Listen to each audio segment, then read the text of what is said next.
Do you feel frustrated trying to grow your franchise? Are you having trouble balancing your consumer and franchise development marketing? Do you wish there was an easier way?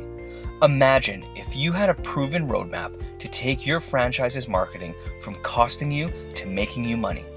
That's why we've created the Franchise Growth Blueprint. We walk you through the exact same process that we use to run franchise marketing campaigns for our clients at scale that has resulted in triple-digit growth.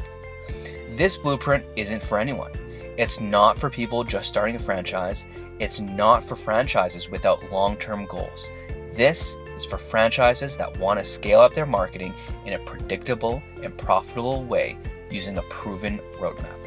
If you want to sell more franchises, keep your current franchisees happy, and learn from people who have already done it, go to franchisegrowthblueprint.com and sign up today. That's franchisegrowthblueprint.com. Hello, everyone. Welcome to another amazing episode of the Franchise Marketing Podcast. Today, I'm quite excited. I have Mike Hanrahan. He is the Managing Director of Made to Clean. Mike, welcome to the show. It's a pleasure to be with you, and thank you for inviting me. Of course, it's great to have you on. You are just steep in decades of experience in the franchising world. But first, for those who haven't heard of you, who are you, and tell us a bit about Made to Clean. Made to Clean was established in 1992 when my wife was pregnant with our first daughter, Danielle, who is 28 years young today. And the year after we got married, my wife became pregnant. And like all couples, we had a huge mortgage to support, and financially times were difficult. I had a very good job at the time. I was working as a buyer for Shell UK at the time, and my wife was a beauty consultant at Boots the Chemist. We knew that we didn't want to be wage slaves forever. And irrespective of who you're working for, unless you work for yourself, you're always going to be a wage slave. And so we wanted to absolutely avoid exchanging time for money systems going forward. Because of that, at the time, I was reading some very interesting works, which I recommend to any of the listeners, called Stuart Goldsmith, The Inner Circle Works. And it's quite dated now, but in it, similar to the Jim Rohn stuff, it has some absolutely elements of gold and nuggets of gold information. And I was incredibly influenced by those works. And reading that, it totally changed my mindset in terms of seeking out residual income streams rather than exchanging my time for money income streams. Because one, it is absolutely linear, and the other one is unlimited in terms of potential of earnings. And because of that, I realized then what a real business is. And a real business, to me, if you ask 100 people in an audience what a real business is, you would get 100 different answers. And part of that, there isn't a right or a wrong answer, by the way, to this, but it's important to establish what people think of a real business is.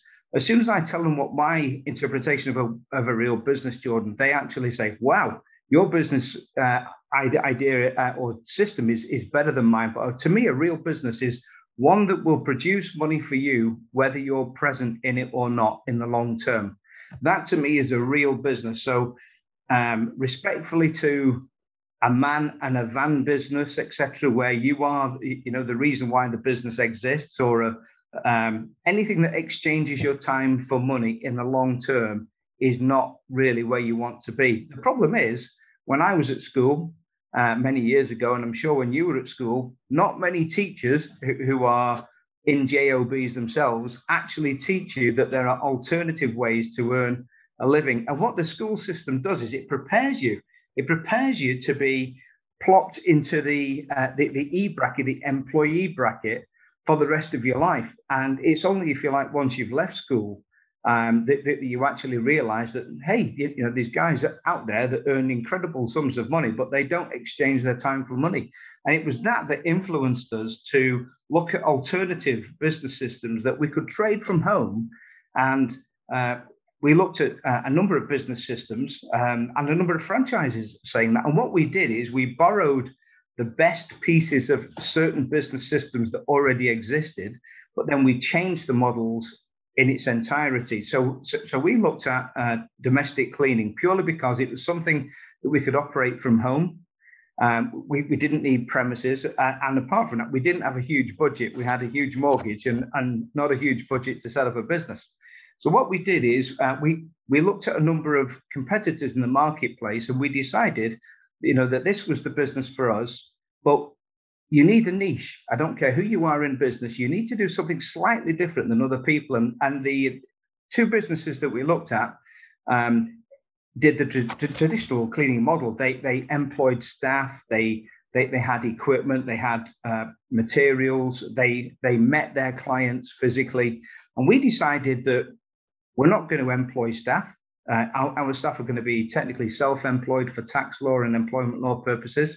And that reduces an incredible overhead within the business straight away. Our competitors had equipment and materials. We didn't have any equipment or material costs within our business from a cleaning perspective, because we asked our domestic cleaning clients to provide a vacuum cleaner, an ironing board, an iron. And similarly, we did the same for cleaning products as well. So straight away, 75 to 80% of the investiture in competitor businesses, we didn't have any. So we operated an extremely lean business system. After 12 months of operating this business, the other important thing about this is our competitors went out to meet clients. We decided that we weren't prepared to do that. So for instance, if you call a telecommunications company and you ask them to install a telephone, do you ever think you'll meet the lady that you speak to on the other end of the phone? Of course you won't. So what we do, similar to our own agency model, is we would send a cleaner for an interview to a domestic cleaning client to actually go and get the job. So there's no need, again, we removed our physical presence or the requirement for us to be in there specifically. And then finally, our competitors used to pay cleaners directly and to issue an invoice and then make a small margin on top of what the cleaner costs were. We decided that we weren't going to do any of that at all. What we decided was our clients would pay us for 6 services, and those don't include cleaning and ironing. The 6 services that we were engaged for was advertising on their behalf for the right person for them, interviewing that person in their own home, vetting that person, taking ID checks, 2 written references, and following up those references, closest geographical marry up from client to cleaner that we can, insurance then against damage caused, and finally, a replacement service if their cleaner goes on holiday, sick, or is unsatisfactory. The cleaner is paid directly by our clients, the same lady each week, and we're paid for an agency service. So we've separated our responsibility from the clean itself directly with the cleaner who's engaged for that specific purpose. As a consequence of that, the client makes 2 payments, one to the cleaner on the day of the clean, the other for their vetting and insurance and associated peripheral activities of the agency separately. Nowadays, after 24 months, we had just shy of 400 people working for the agency. That quick. And it became that scary that my accountant said to me, Mike, you really need to look at replicating this business model up and down the UK. There's no reason why you can't do that. Today, we have 125 UK franchisees. These exclude the ones in Ireland and Northern Ireland. And they trade 155 areas. So officially speaking, we're paid on 155 licenses from a royalty perspective. And we do in the region of 18,500 cleans a week. Wow. That's bloody impressive. That type of growth. Wow. Well, the scary thing is for the first For the first 10 years, we traded literally from a bedroom from home. I love the scrappiness. Yeah.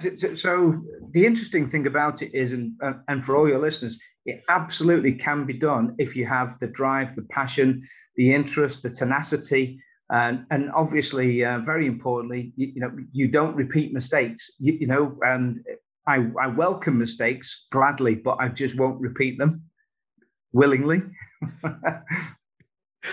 I love it. And so tell me more about some of these mistakes. What's the biggest one that you've had, and what was the lesson that you learned from it?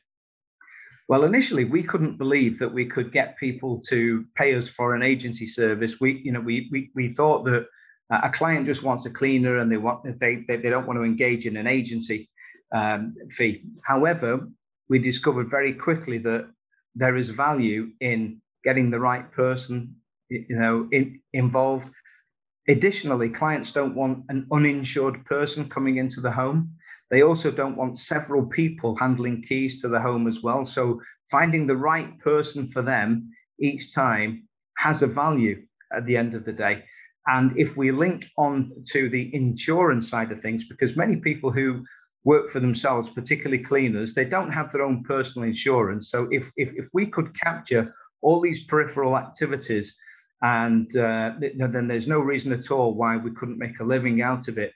So one of the mistakes that we made in the early days is on our pricing. We were far too low, and that's probably why we grew to 400 staff in a matter of 24 months, in all honesty. But now looking back in hindsight, instead of charging a fixed fee in 30 years ago, we were charging a flat £10 per month for the service.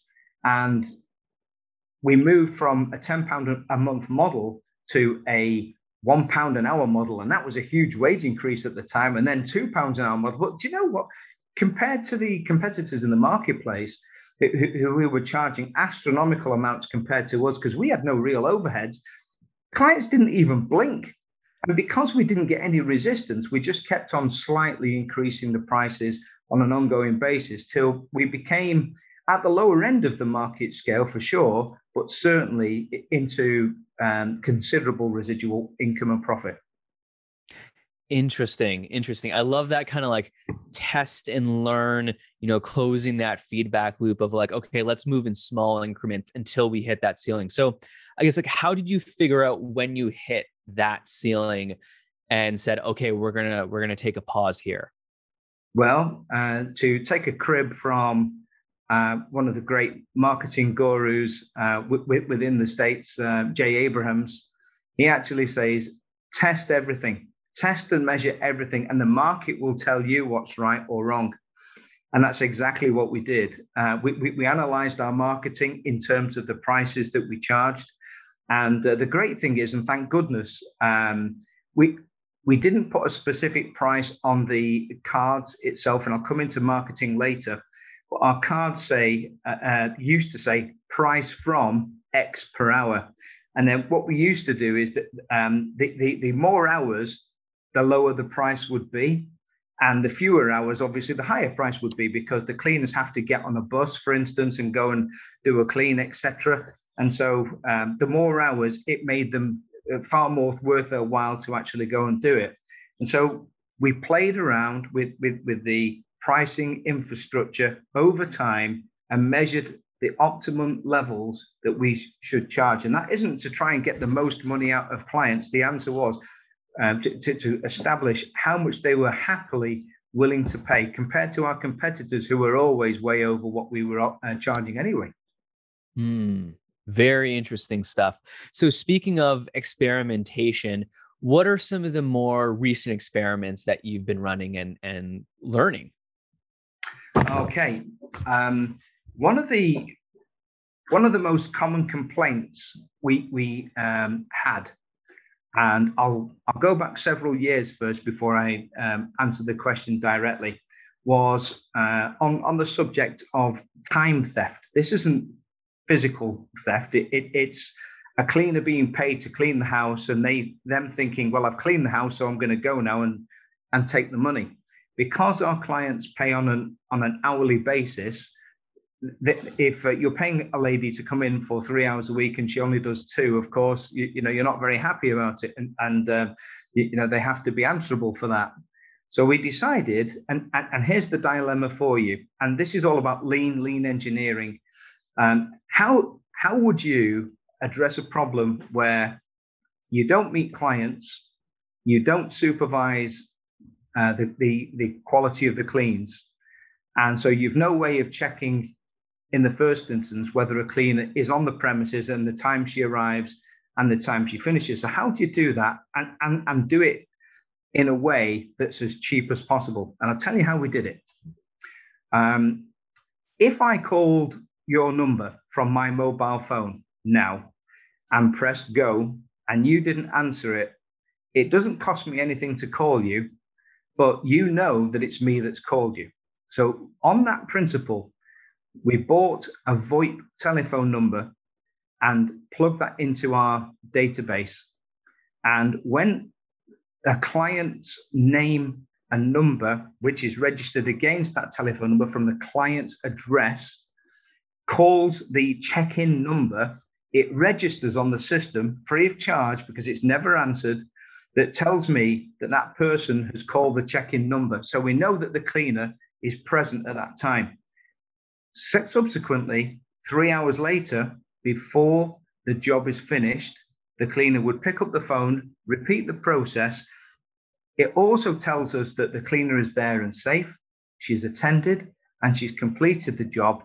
And the system then tells us exactly the delta, i.e. the time between the two. And suddenly, we had no complaints about time theft. Wow. That's one example of how we did it. And it didn't cost us a great deal of money at all. It just required a little bit of gray cell engineering, rather than employ anyone directly. If you build in the right processes in place, the better. 100%. So how does that work with cell phones then? Since it makes sense intuitively if the cleaner is using a landline, but yep. What happens if there aren't any landlines? So if there aren't, then we have a choice. We can either tell the client, would you like us to use the check-in system on another phone? But most often than not, it's really down to a landline-based system. But the clients have a right to tell us if they're going to be present or not. But provided they know that a system is in place to check on the cleaners if needed, we can back up that system. And the answer is that we'll do anything at all possible to keep a client happy and with us continuously paying us. Why wouldn't love it? Love the ingenuity. So Mike, one question I really like to ask all guests is, what advice would you give someone just starting out as a franchisor? We'll get right back to the show, but do you feel frustrated trying to grow your franchise? Are you having trouble balancing your consumer and franchise development marketing? Do you wish there was an easier way? Imagine if you had a roadmap to take your franchise's marketing from costing you to making you money. That's why we've created the Franchise Growth Blueprint. To find out more, visit franchisegrowthblueprint.com. That's franchisegrowthblueprint.com. Now back to today's episode. Wow. First of all, they should consider buying a copy of my book called The Lean Thinker, A Guide to Franchising Your Business on a Shoestring Budget. Make sure in the first instance that your business is franchisable. What do I mean?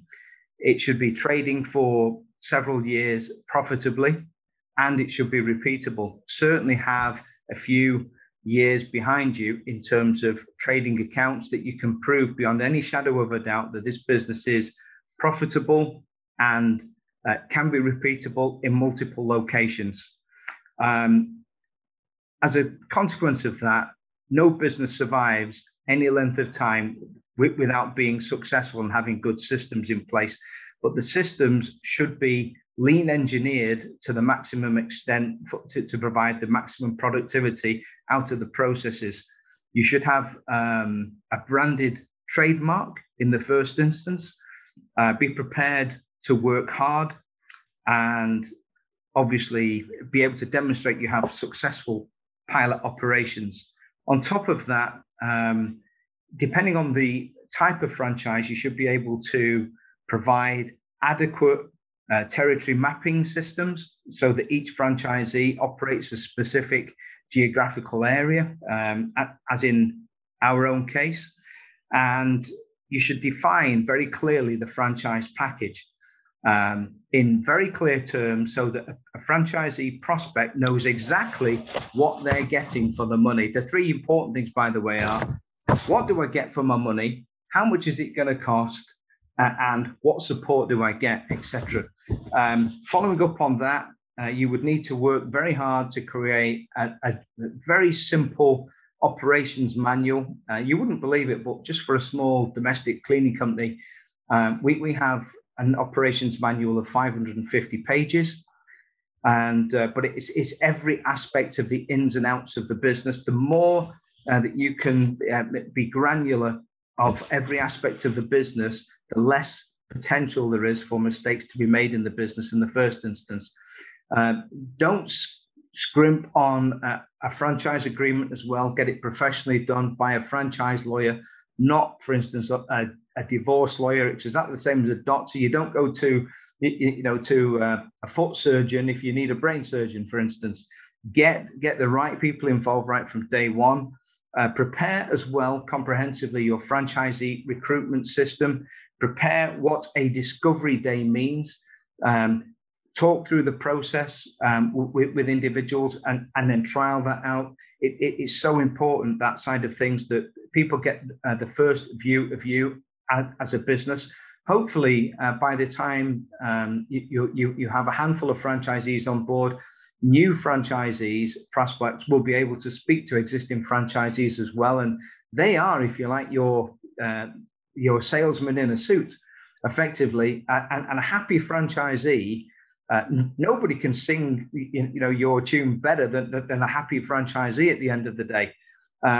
We're very proud. I mean, one thing I will mention, and I'm excited to tell you this, but when we first applied for membership of the British Franchise Association, and similarly with the Quality Franchise Association, of which I'm very proud to be a director of these days, one of the questions was, what is, and this is how as well you measure a good franchisor, is what is your attrition rate in terms of franchise license renewals? And I looked very comprehensively, and we have a 90+% renewal rate amongst our franchisees. And when I first mentioned this to our BFA application, the British Franchise Association said, Mike, we'd like you to relook at this number. We think that you've made a mistake. And I said, no, this is absolutely the truth. And of course, they verified it, and it was the truth. But I said, it's a trick. And they said, hang on a minute, I'm getting really confused now. What do you mean it's a trick? And I said, well, Made to Clean is a residual income business. So if you have a goose that lays you a golden egg each month of 2, 3, 5, 7, 12, 15,000 pounds a month, whether you get out of bed or not, and your choice at the end of the license is renew your license or hand it back to the franchisor, what are you most likely to do? And most franchisees, without question, bang my door down and almost demand another 10 years of this. And that's the trick of it.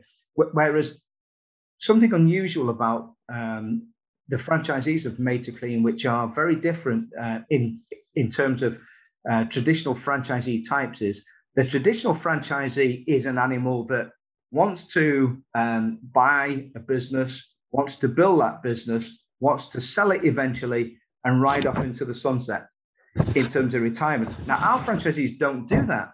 Our franchisees work from home. Once they've built a residual income, this supplements their pensions as well. And so many of our franchisees are happy to work into retirement, providing that they're not growing the business, because growing the business is actually a little bit more difficult than maintaining the business. But if you have an already made business system that hundreds of people are pumping a few pounds into your bank on a monthly basis, why on earth would you cook that goose and chop its head off, and want to eat it? You wouldn't at the end of the day. And that's what my franchisees do. And now I did have a bit of a laugh with the franchise associations. And I actually said, well, I'd like to tell you that the reason why they renew is because Mike Hanrahan's a great guy to work with. But I said that, that's partially true. But the real reason is it's because they have a fantastic residual income and they're very, very reluctant.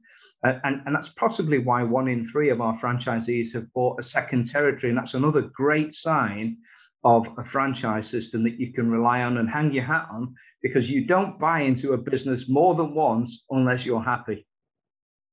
Wow. I love it. I love how focused you are just from the start on leverage, right? Leveraging your time so that you become wildly productive. And as you mentioned, you can stay in bed all day and, you're still having income roll into your bank account. I love it. So are there plans for international expansion, Mike? Tell me. Yes, in fact, I've taken some advice on this, and some of my peer franchisors have recommended that we consider Commonwealth countries, i.e. people that like the Brits, and because there's plenty that don't, if you like, and English-speaking countries, particularly those that would warm themselves to a British system that's full of residual income. And why wouldn't they do that? But just going back to something that popped into my head about an earlier question you asked about what advice I would give to prospect franchisors as well, it is to have a clearly defined support mechanism at the end of the sale. And once they're growing the business, what support is online. An absolute essential is an online forum for all franchisees to share ideas with, ask questions of both of the franchisor and themselves, of course, because it's highly unlikely now that a franchisee will ever ask a question that another franchisee hasn't engaged with even recently. To have on top of that a telephone helpline. I have 4 opportunities a year for any franchisee to meet me. We hold 3 business improvement meetings. I'm saying that just out of COVID, but in a normal year, we hold 3 business improvement meetings throughout the year, where the agenda is driven not by me, the franchisor. I actually attend as some chap who runs the same business as everybody else, and the franchisees say, "Here's where we've got a problem," and everyone else brainstorms and re-engineers specific processes. So another piece of advice I would give to any prospect franchisor is 150 brains are better than 1, and to endorse some of the great ideas coming out of the business, because these guys are as close to the business as what I'll ever be.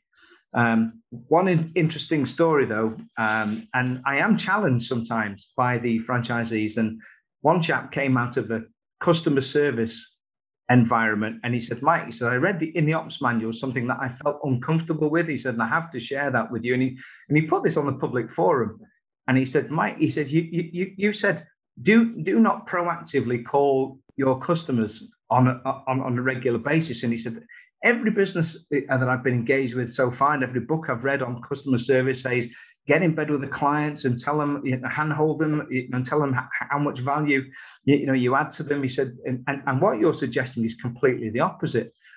And so he said, "So I'm going to challenge that, and I'm going to call my clients over the weekend, and I'm going to ask them how great that they feel about the Made to Clean service." And I said, "Bob, please don't do that, because you'll actually wake many of them up. Do you think if you have a cleaner that they want to hear from a franchisor every month and say, 'And how did everything go with your cleaner this month?' You're asking for trouble. If they're happy, they won't contact you. If they're upset, they will contact you." So anyway, he disregarded that, and on the following Monday, he puts a post on the forum. He said, "Folks," he said, "I was wrong. Mike was right." He said, I called 50 people and 3 people cancelled with me on the phone because they'd forgotten all about the fact that I was still paying an agency service. So the nature of the message here is not one of don't care about your clients. It is, if there's a problem, you nail it, and you nail it absolutely. But if there isn't a problem, I liken it to, we're like a fireman, and a fireman can attend a night shift, and on a perfect night, he has 8 hours sleep. And I want them to have 8 hours sleep. We're there in case something goes wrong. We're not there to interfere and then go looking for fires. Absolutely not. And then that's another great lesson, really, as well, to keep franchisees within the realms of a residual income business and to enjoy the business. I want them to enjoy. I don't want them to work hard. I want them initially to work hard, but then enjoy a life of residual income. And why wouldn't you do that? Mm-hmm. I love it. I love it. All right. So, Mike, we are nearing the end of the episode, and I like to end all of them with something that I call the lightning round. So, a few fast-paced questions coming at you. Are you ready? Oh, fire away. All right. First question. What is your favorite tool or app that you cannot live without?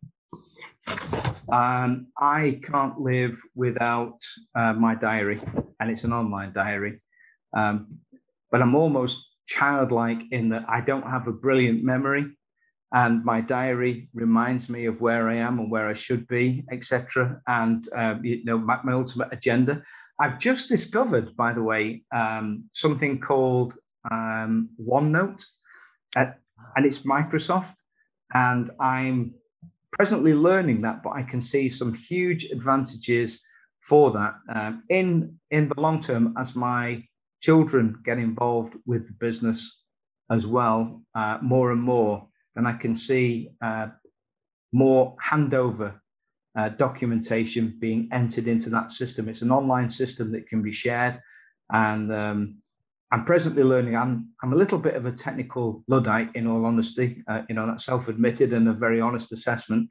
But I am very much engaged with embracing technology where it will reduce cost, reduce effort, and automate systems and keep everything in place where it should be, simpler and better than what we're doing now.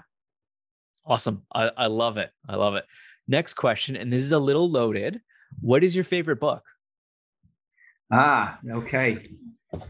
I have to go back to, because I talk about it evangelically. It's the Inner Circle Works by Stuart Goldsmith. It's absolutely brilliant. It's a series of booklets, and it's very comprehensive. There's about 30 booklets in it. It used to be sold by subscription on a monthly basis, and again, residual income, of course. Why wouldn't I like that as an idea? But the principles of that have challenged my thinking in terms of life, and I would say that Stuart Goldsmith is one of the reasons that that's helped me become a very comfortable and wealthy chap. Awesome. Next question: who is a franchise leader that you look up to? Oh wow! Well, I've read Ray Kroc's book, and I've also seen the film. And he was very passionate. And even though the guys that owned the system didn't know anything about franchising, he actually took a great business model and actually paved the way for everybody else. So I must admit, Ray Kroc is a huge influence on me. Great choice. All right, Mike, last question, I promise. Where can people find out more about you and your franchise? We have a website, which is called MAID, MAID, number 2, clean, /franchise. maidtoclean.co.uk /franchise. And I would be delighted in hearing from anybody that's interested, both from a global license perspective in different countries, or specifically in the UK. We have about 15 to 20% of the UK still left to cover. But apart from that, it's well, the other great advantage of this, by the way, and I'll just share this with you. We have a franchisee in the US that trades 2 areas within the UK. So it can be done remotely. We have a number of franchisees in Spain that also trade other areas of the UK. So you don't necessarily need to live or reside within the area to trade it.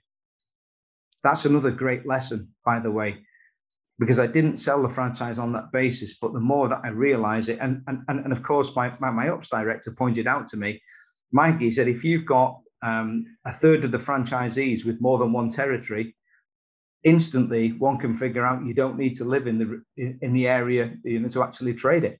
And of course, it's very simple when you look at it, with the benefit of hindsight. I love it. All right, Mike, thank you so much for being on the podcast. I really appreciate it. You dropped a ton of knowledge that I know our listeners are going to love. So thank you so much. Thank you very much, and all the very best to you and your listeners, Jordan. Great show. Thanks, Mike. Take care. Thank you so much for listening to this episode of the Franchise Marketing Podcast. If you found this episode useful, share it with a friend and subscribe now so you don't miss out on any upcoming episodes. And until then, happy marketing.